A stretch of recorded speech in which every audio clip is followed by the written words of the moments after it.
శాసనసభ్యులు పెద్దలు మాన్యులు రేవూరి ప్రకాష్ రెడ్డి గారికి,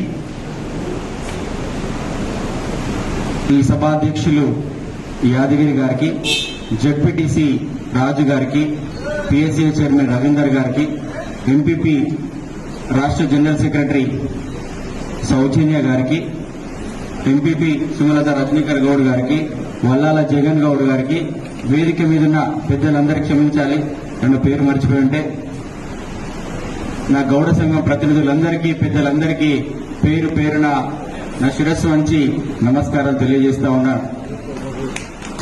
సర్వాయి పాపన్న గౌడ్ గారు ఆయన జీవితాన్ని త్యాగం చేసి మన గౌడ కులస్తుల గురించి ఎన్నో కార్యక్రమాలు చేయడం జరిగింది, మన సంక్షేమం చూడడం జరిగింది. ఆయన ఆశయాలను దృష్టిలో పెట్టుకొని ఇప్పటి వరకు మనం అందరం పనిచేస్తా ఉన్నాం.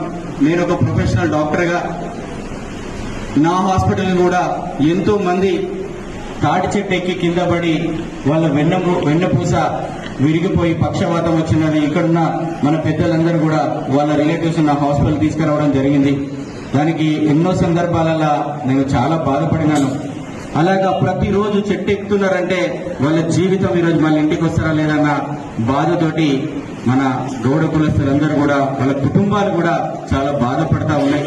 వాటన్నిటిని కూడా ప్రజెంట్ మన ముఖ్యమంత్రి రేవంత్ రెడ్డి గారి ఆధ్వర్యంలో మన శాసనసభ్యులు మన గౌరవనీయులు పెద్దలు తప్పకుండా మన పరకాల నియోజకవర్గంలోని గౌడ కులస్తులందరికీ ఏ కష్టం వచ్చినా ఏ ఇబ్బంది వచ్చినా అందరినీ ఆదుకునే ప్రయత్నం తప్పకుండా చేస్తారు. కాబట్టి మిత్రులారా, ఈ 13వ తారీఖు జరిగే ఎలక్షన్స్ లో కడి కావ్య గారిని కాంగ్రెస్ పార్టీ హస్తం గుర్తుకు ఓటేసి మనం వేస్తే మన గౌడ కులస్తులందరికీ కూడా మేనిఫెస్టోలో పెట్టడం జరిగింది.